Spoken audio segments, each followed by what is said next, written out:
የሐዋርያት ሥራ ምዕራፍ 4 ቁጥር 18 ጠርተውም በኢየሱስ ስም ፈጽመው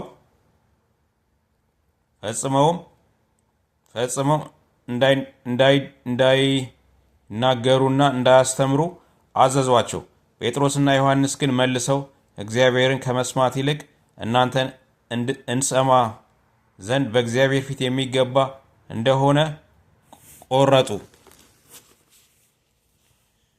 እኛስ ያየነውና የሰማነውን ከመናገር ዝም ማለት አንችልም አሏቸው። እነርሱም እንደምን እንደሚቀጡ ምክንያት ስላላገኙባቸው እንደገና ዝተው ከሕዝቡ የተነሳ ፈቷቸው። ሰዎች ሁሉ ስለሆነው ነገር እግዚአብሔርን ያከብሩ ነበርና ይህ የመፈወስ ምልክት የተደረገለት ሰው ከ40 ዓመት ይበልጠው ነበርና ተፈትተውም ወደ ወገኖቻቸው መጡና የካህናት አለቆችና ሽማግሌዎች ያሏቸውን ሁሉ ነገሯቸው።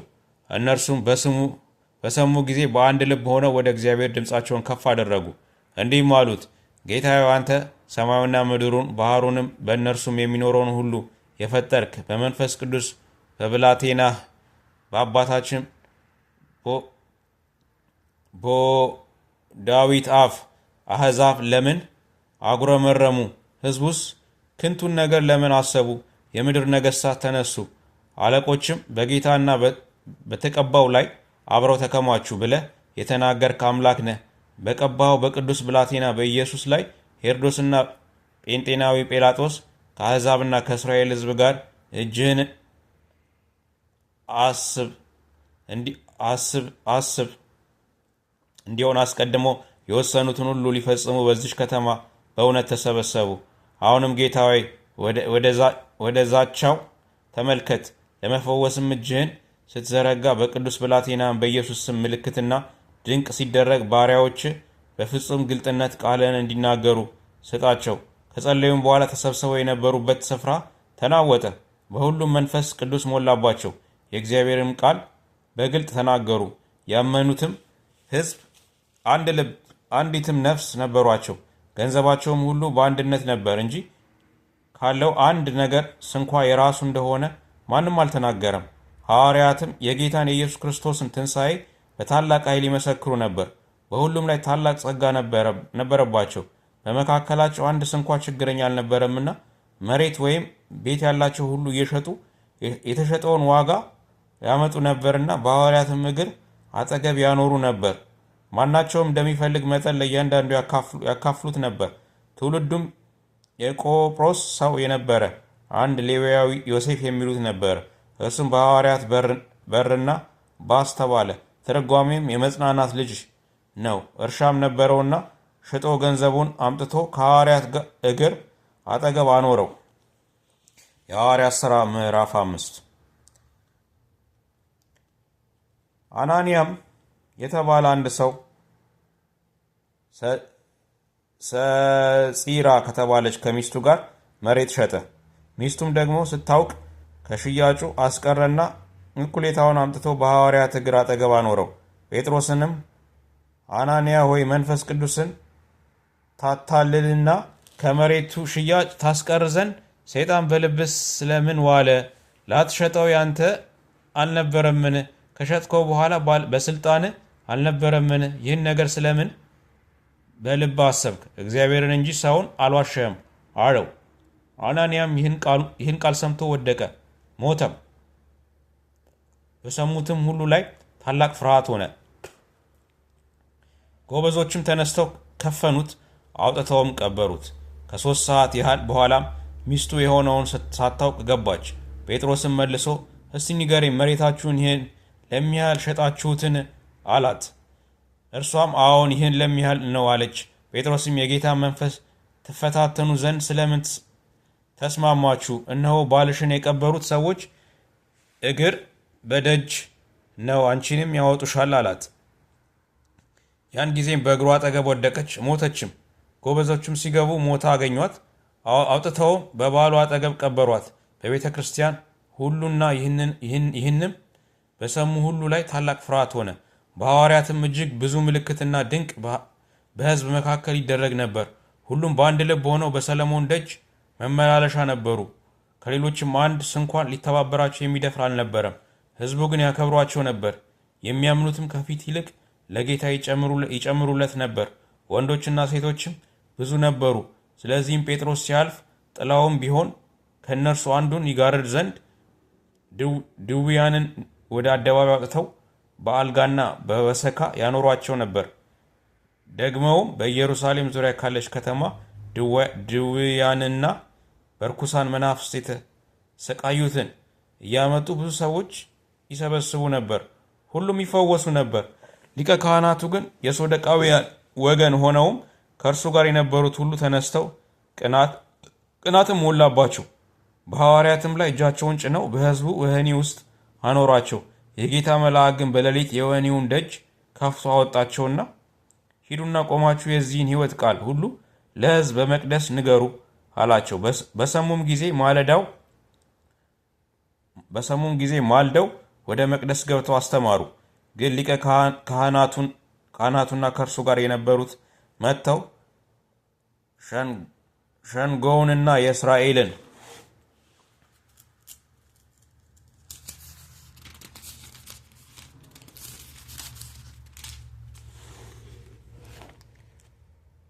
ልጆች በሽማግሌዎች ሁሉ በአንድነት ጠሩ።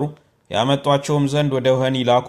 ሎሌዎችም መጥተው በወህኒው አላገኟቸውም። ተመልሰውም ወህኒው በጣም በጥንቃቄ ተዘግቶ ጠባቂዎችም በደጁ ፊት ቆሞ አገኘን፣ በከፈትን ጊዜ ግን በውስጡ አንድ ስንኳ አላገኘንም አሏቸው። የመቅደስ አዛዥና የካህናት አለቆችም ይህን ነገር በሰሙ ጊዜ እንጃ ይህ ምን ይሆን እያሉ ስለ እነርሱ አመነቱ። አንድም ሰው መጥቶ እነሆ በወህኒ ያኖሯቸው ሰዎች እየቆሙ ሕዝቡንም እያስተማሩ በመቅደስ ናቸው ብሎ አወራላቸው። በዚያን ጊዜ አዛዡ ከሎሌዎች ጋር ሄዶ አመጣቸው፣ በኃይል ግን አይደለም፣ ሕዝቡ እንዳይወግሯቸው ይፈሩ ነበርና። አምጥተውም በሸንጎ አቆሟቸው። ሊቀ ካህናቱም በዚህ ስም እንዳታስተምሩ አጥብቀን አላዘዝናችሁምን? እነሆም ኢየሩሳሌምን በትምህርታችሁ ሞልታችኋል። የዚያንም ሰው ደም በእኛ ታመጣብን ዘንድ ታስባላችሁ ብሎ ጠየቃቸው። ጴጥሮስና ሐዋርያትን መልሰው አሉ፣ ከሰው ይልቅ ለእግዚአብሔር ልንታዘዝ ይገባል። እናንተ በእንጨት ላይ ሰቅላችሁ የገደላችሁትን ኢየሱስን የአባቶቻችን አምላክ አስነሳው።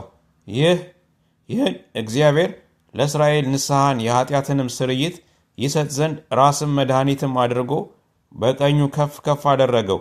እኛም ለዚህ ነገር ምስክሮች ነን። ደግሞም እግዚአብሔር ለሚታዘዙ የሰጠው መንፈስ ቅዱስ ምስክር ነው።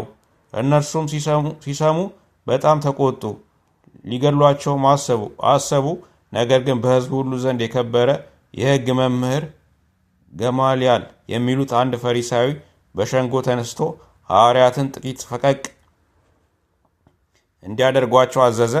እንዲህም አላቸው፣ የእስራኤል ሰዎች ሆይ ስለ እነዚህ ሰዎች ምን እንደምታደርጉ ለራሳችሁ ተጠንቀቁ። ከዚህ ወራት አስቀድሞ ቴዎዳስ እኔ ታላቅ ነኝ ብሎ ተነስቶ ነበርና 400 የሚያህሉ ሰዎችም ከእርሱ ጋር ተባበሩ። እርሱም ጠፉ፣ የሰሙትም ሁሉ ተበተኑ፣ እንደ ምናምንም ሆኑ። ከዚህ በኋላ ሰዎች በተጻፈበት ዘመን የገሊላው ይሁዳ ተነሳ፣ ብዙ ሰዎችንም አሽፍቶ አስከተለ። እርሱም ጠፋ፣ የሰሙትም ሁሉ ተበታተኑ። አሁንም እላችኋለሁ ከእነዚህ ሰዎች ተለዩ፣ ተዋቸውም። ይህ ሐሳብ ወይም ይህ ሥራ ከሰው እንደሆነ ይጠፋልና ከእግዚአብሔር እንደሆነ ግን ታጠፏችሁ ዘንድ አይቻላችሁም። በእርግጥ ከእግዚአብሔር ስትጣሉ ምናልባት እንዳትገኙ። ለሙትም ሐዋርያትንም ወደ እነርሱ ጠርተው ገረፏቸው፣ በኢየሱስም ስም እንዳይናገሩ አዘው ፈቷቸው። እነርሱም ስለ ስሙ ይናቁ ዘንድ የተገፋባቸው ሆነው ስለተቆጠሩ ከሸንጎ ፊት ደስ እያላቸው ወጡ። ዕለት ዕለትም በመቅደስና በቤታቸው ስለ ኢየሱስ እርሱ ክርስቶስ እንደሆነ ማስተማርንና መስበክን አይተውም ነበር። የሐዋርያት ሥራ ምዕራፍ 6። በዚህም ወራት ደቀ መዛሙርቱ እየበዙ ሲሄዱ ከግሪክ አገር መጥተው የነበሩት አይሁድ በይሁዳ ኖረው በነበሩት አይሁድ አንጎራጎሩባቸው። በየቀኑ በተወራው አገልግሎት መበለቶቻቸው ችላ ይሉባቸው ነበርና 12ም ደቀ መዛሙርት ሁሉን ጠርተው እንዲህ አሏቸው፣ የእግዚአብሔርን ቃል ትተን ማዕድን እናገልግል ዘንድ የሚገባ ነገር አይደለም። ወንድሞቼ በመልካም የተመሰከረላቸውን መንፈስ ቅዱስን ጥበብም የሞላባቸውን 7 ሰዎች ከእናንተ ምረጡ፣ ለዚህም ጉዳይ እንሾማቸዋለን። እኛ ግን ለጸሎትና ቃሉን ለማገልገል እንተጋለን። ይህም ቃል ሕዝቡን ሁሉ ደስ አሰኛቸው። እምነትና መንፈስ ቅዱስም የሞላበትን ሰው እስጢፋኖስን፣ ፊልጶስንም፣ ድርኮስንም፣ ኒቃሮንንም፣ ጢሞናንም፣ ጳርሜናንም ወደ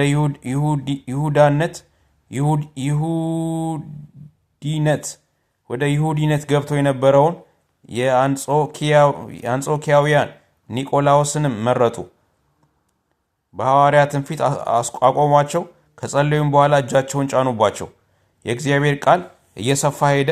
በኢየሩሳሌም የደቀ መዛሙርት ቁጥር እጅግ እየበዛ ሄደ። ከካህናትም ብዙ ሰዎች ለሃይማኖት የታዘዙ ሆኑ። እስጢፋኖስም ጸጋንና ኃይልን ተሞልቶ በሕዝቡ መካከል ድንቅንና ታላቅ ምልክትን ያደርግ ነበር። የነጻ መጪዎች ከተባለችው ምኩራብ ከቀሬናና ከእስክንድሪያም ሰዎች ከኪልቅያና ከእስያም ከነበሩት አንዳንዶቹ ተነስተው እስጢፋኖስን ይከራከሩት ነበር።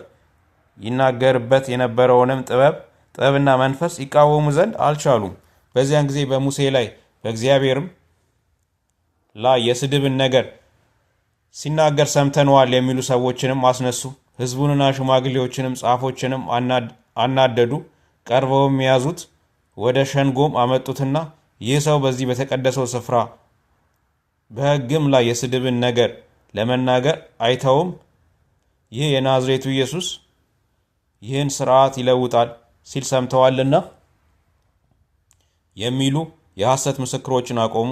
በሸንጎም የተቀመጡት ሁሉ ትኩር ብለው ሲመለከቱት እንደ መልአክ ፊት ሆኖ ፊቱን አዩት። የሐዋርያት ሥራ ምዕራፍ 7 ሊቀ ካህናትም ይህ ነገር እንዲህ ነውን? አለው። እርሱም እንዲህ አለ፣ ወንድሞችና አባቶች ስሙ። የክብር አምላክ ለአባታችን ለአብርሃም በካርን ሳይቀመጥ ገና በሁለት ወንዝ መካከል ሳለ ታየና ከአገርህና ከዘመዶችም ወጥተህ ወደ ሰማይ ወደ ማንኛውም ምድር ና አለው። በዚያን ጊዜ ከከለዳውያን አገር ወጥቶ በካራን ተቀመጠ። ከዚያም አባቱ ከሞተ በኋላ እናንተ ዛሬ ወደምትኖሩበት ወደዚች አገር አመጣው።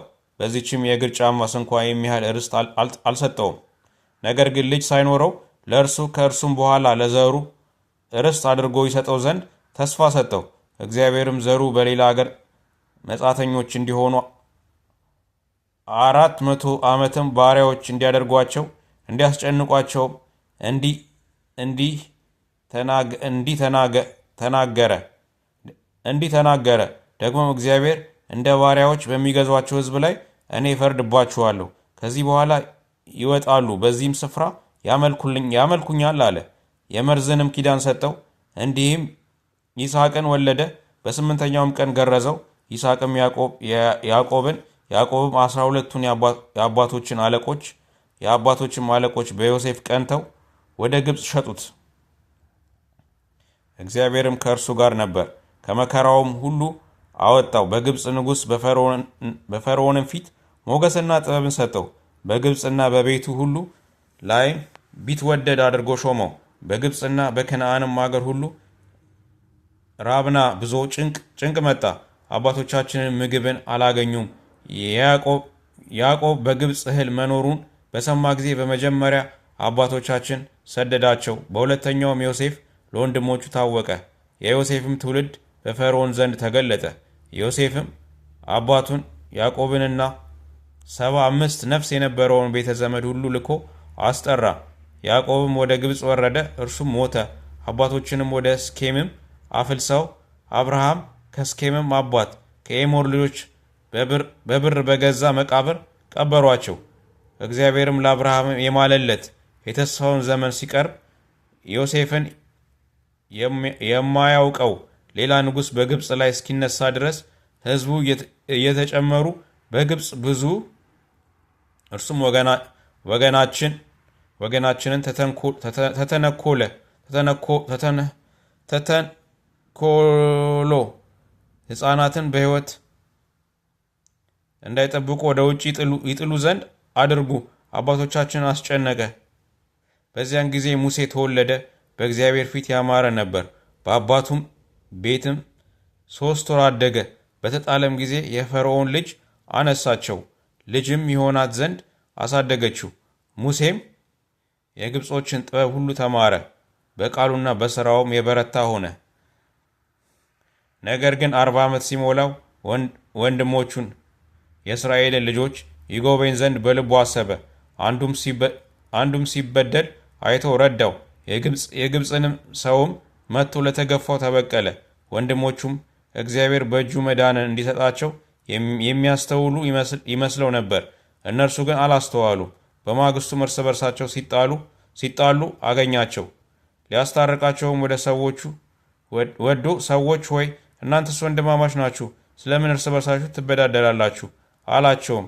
ያም ባልንጀራውን የሚበድል ግን አንተን በእኛ ላይ ሹምና ፈራጅ እንድትሆን የሾመ ማን ነው? ወይስ ትናንትና የግብፁን ሰው እንደገደለው ልትገለኝ ትወዳለህን? ብሎ ገፈፈው። ሙሴም ከዚህ ነገር የተነሳ ሸሽቶ በምድያም አገር መጻተኛ ሆኖ ኖረ። በዚያም 2 ልጆች ወለደ። 40 ዓመታትም ሲሞላ የጌታ መልአክ በሲና ተራራ ምድረ በዳ በቆጥቋጥ መካከል በእሳት ነበልባል ታየው። ሙሴም አይቶ ባየው ተደነቀ። ሲመለከትም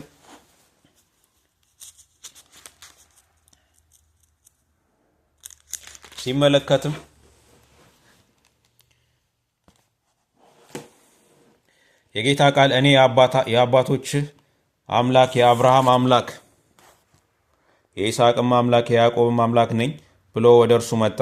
ሙሴም ተንቀጥቅጦ ሲመለከት አልደፈረም።